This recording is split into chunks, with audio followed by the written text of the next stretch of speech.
Hello everybody. I hope you're having a wonderful day. This is MartaWright. Welcome to the TheKetoCarnProject. I wanted to talk today about something that I really don't hear very many people touch on, and that is complications with weight loss surgery. I had my first weight loss surgery in 1989, and at that time I weighed 264 pounds. And I was desperate to do something. It was fairly new. A lot of people hadn't done it, but that's kind of the way I roll. If something's new and innovative, I love to research. I love to look into things, and I decided to try it. And it worked okay for me. I dropped down to 170 pounds, I believe was my lowest at that time.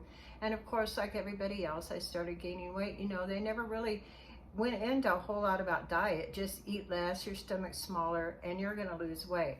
Well, at that time, they put something in the bottom of the esophagus called a plastibell, which causes a narrowing at the end of your esophagus, so too much food can't go in. And so for years, I struggled with regurgitating pretty much everything that I ate. And I wasn't getting enough nutrition. I was getting very tired, getting very fatigued. And probably around 1998, I was also diagnosed with lupus. So because I couldn't keep anything down really and couldn't keep nutrition, I basically drank all of my calories. In 2002, I decided to go in for a revision. And when they did the revision, they took the plastibell out and they basically did a gastric bypass. And, you know, I was hopeful that everything was going to turn out right, but unfortunately, I quit breathing on the operating table and I awoke to being intubated and in quite a bit of pain. I don't think they were able to give me the amount of pain medication that I needed because of the fact that I had quit breathing on the operating table. And so they got that rectified. I spent 2 days in ICU on the respirator, and when they finally took it out, I went back to my room. And while I was there, I started getting a little bit uncomfortable in my abdomen, but they just figured maybe that, you know, I just needed time for my body to heal a little bit.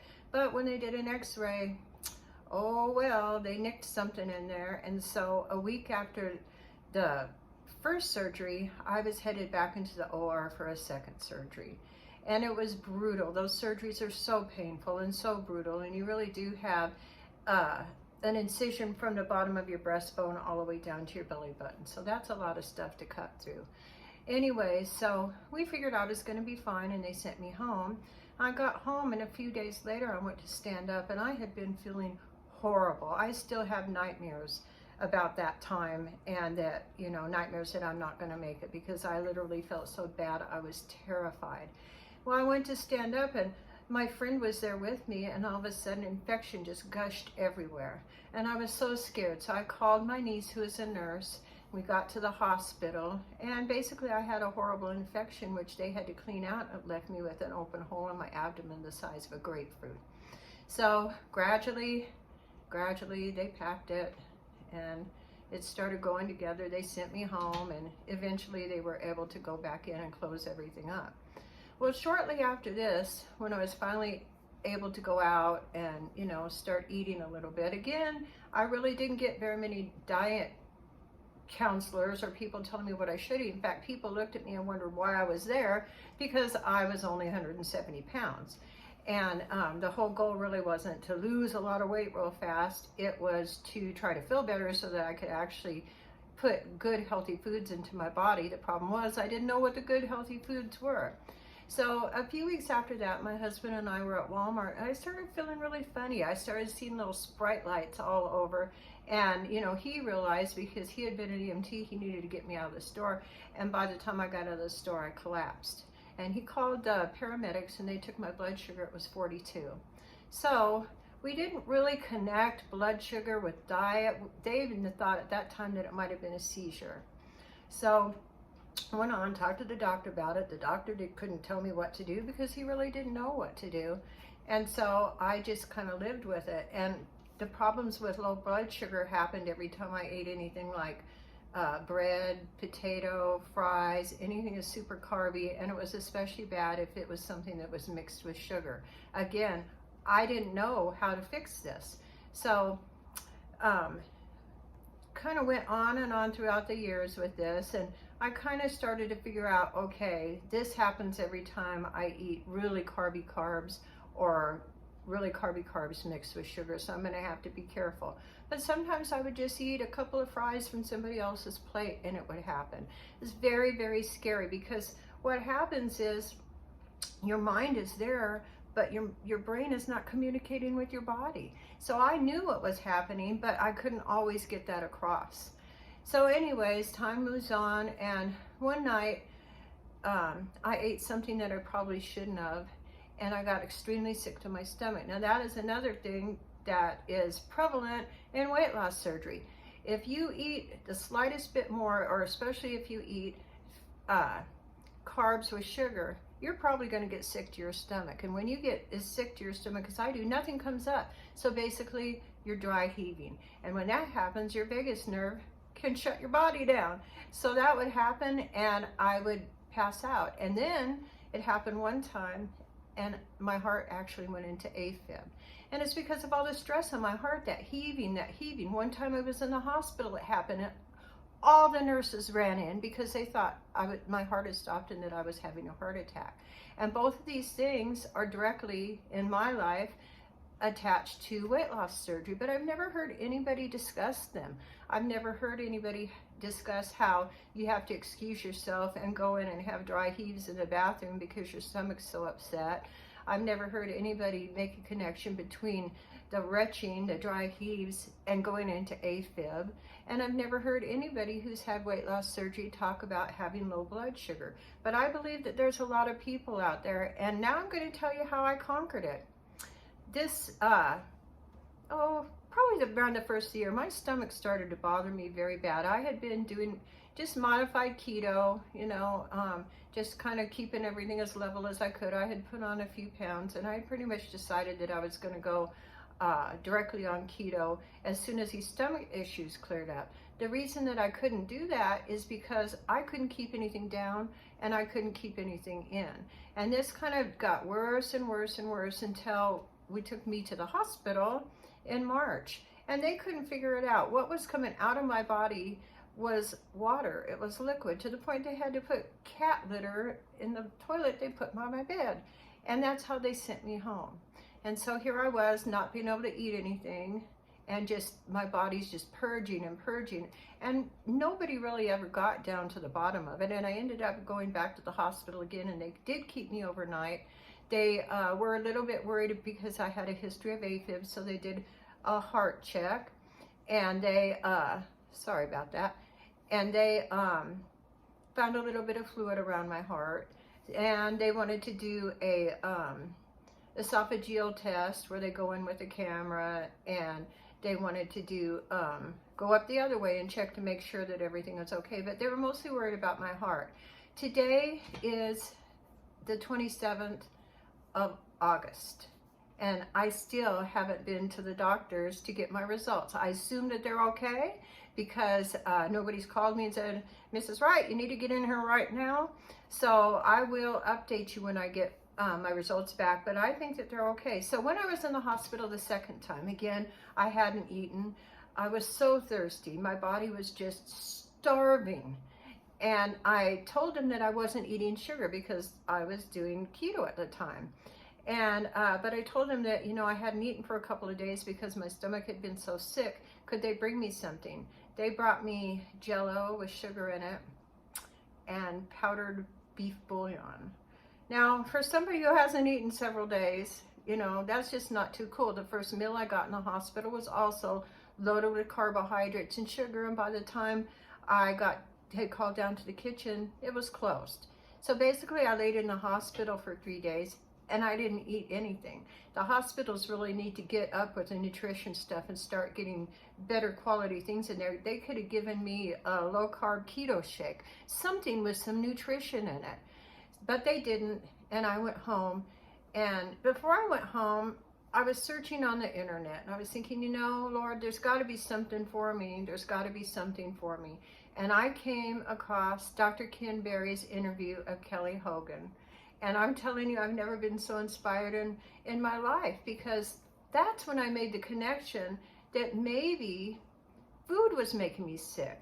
Before I got sick, and even while I was sick, I was drinking a lot of green shakes with kale and spinach and, fiber and, a few little berries and things, all the good stuff that everybody says is supposed to be so great for you. Well, evidently it wasn't so great for me. And I started thinking back. I've always been a very allergic person.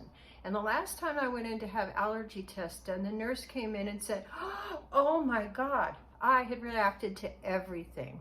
Now, a lot of the things they test you for when you're having allergy tests done are environmental things like molds, pollens, trees, plants, etc. Well, I started kind of putting 2 + 2 together because that concluded things like wheat and other things. And I decided to just go ahead, after being inspired by Kelly Hogan and Dr. Kim Berry, to try a carnivore diet. And, it's not super easy. I kind of had to go into it slowly because I really had completely lost my appetite. And so I just, would kind of do things that weren't too hard on my system, like eggs and omelet, stuff like that. But I started noticing as I went through, the first week, the second week, the third week, the focus was not on weight loss. The focus was on me being able to live my best life and feel better. Maybe I could inspire somebody else. Anyways, I noticed that, the lupus pain started to go away. I normally have kind of like a hot poker sticking down the back of my spine. I have a lot of hip pain, and foot pain and pain in the shoulders. And so the inflammation was kind of one of the first things that I noticed. But then I started thinking, and I thought, because I'm not eating all these carbs and sugar, I have not had one low blood sugar episode and no AFib. And it's kind of funny trying to explain to the doctors that I really probably don't have a coronary issue, that horrible regurgitation is what caused the AFib, because nobody talks about it. I haven't heard anybody who's had weight loss surgery talk about having low blood sugar, but I have a feeling it's pretty prevalent out there. Maybe people are like I was, and they don't know what the heck is going on, and they go to their doctor, and their doctor doesn't know what the heck's going on either. So if you are having any of these problems, especially the low blood sugar, because I think that's probably a little more common, you might want to check that out. And if your doctor can't help you, then just drop the sugar and the carbs. And I can't tell you how much better I am feeling, and I can't tell you how much more secure I am feeling, that I'm not going to go out and have to pull over and find something sweet to put in my body because my blood sugar has dipped so low that I'm afraid I'm going to pass out. I haven't had to lay in bed with my heart just pounding, pounding, pounding, pounding, pounding, pounding. You know what it is. You know what it is. When the first time that the AFib happened, we called the ambulance, and they came in and they said, oh my God, this girl's in big AFib. By the time they got me in the ambulance, it had stopped. So anyways, I just wanted to put that out there for some of you that may have faced struggles in this area. I think weight loss surgery probably has its place in some people's lives, but I think that instead of doing that and taking a chance with your life, that it's much easier to adopt either a keto diet, a ketovore diet, or a carnivore diet. And basically keto is just cutting out sugars and processed carbs. You still have some vegetables, some berries. Ketovore is more limited. It's mostly meat-based and throwing a few little plant things in there, or just to maybe enhance a recipe. The things that I have found that I can eat through an elimination diet are, I can eat onions, I can eat bell peppers, I can have some tomatoes, I can have things like olives, and I'm trying to think if there's anything else, but I do eat cheese, I do eat dairy, but I do power pack the meat-based things. But I can't begin to really express how wonderful it feels to not be scared to death that your heart's going to burst through your head, or that you're going to pass out because your blood sugar has fallen so low. I feel like it's such a gift. I feel like, I was led to this place where I could actually focus on healing myself. I have had my heart tested. I have had scopes both ways, and I'll be getting the results of those next month. And I'm also going to request that they do some more blood work, because I did request to have blood work back when I saw my doctor at the end of April. I've also lost, I think I started off at 177 pounds, and now I'm at 143, not too far away from my goal weight. But I just want to put this out there, that if any of you are struggling in these areas, if you're considering weight loss surgery, try keto, try Ketovore, try Carnivore, try it first, because I'm telling you, it's a lot easier just to quit eating sugar and carbs than it is to lay there on an operating table or in a hospital room with a big hole in your stomach wondering if you're even going to live through all this. And then on top of that, later on, have to deal with low blood sugar and AFib. So I'm just putting this out there for anybody who's interested in hearing it, for anybody who's considering weight loss surgery. Go to Dr. Ken Berry's interview of Kelly Hogan, and I think that will really inspire you. Go to, I think his name is Dan Hogue, or Alaska Dan. He's been being interviewed on YouTube, and he's a fellow that lives up in Alaska who is probably well over 700 pounds that just reached out to the guy that does the Homestead How videos. I'm so sorry that I don't remember your name offhand. And he has really helped Alaska Dan to get on track, and it's exciting to watch his videos. And he's a really big guy, and he isn't doing weight loss surgery. He's doing it this way, and his skin already looks better, and I think that he's inspired too. So don't just always hop into what's the easiest thing. Really research what you want to do. Listen to other people's stories like mine, because like I said, I have never, not one time in all these years since 1989, have I heard anybody discuss the side effects that they've had from weight loss surgery. And I really can't believe that I'm the only one. And I know some of you out there are struggling and you're wondering what the heck is wrong with me. Try keto, try Ketovore, try Carnivore. Try. Give it 1 month and try and see maybe if some of your side effects don't disappear too. Because I can tell you, mine aren't coming back because of the way that I'm eating and what I'm putting into my body now. And I really wish that somebody would have told me in the very beginning, because I think I could have avoided all of these issues. So anyways, if you like what you've heard here, give me a little thumbs up. Feel free to comment, ask any questions you would like. If you have any issues you'd like to keep private, feel free to DM me and share this video. If you know anybody that's struggling with their weight that could use some inspiration, share this video and maybe we can all help each other. Have a blessed day. This is MartaWright with the Keto Carn Project signing off.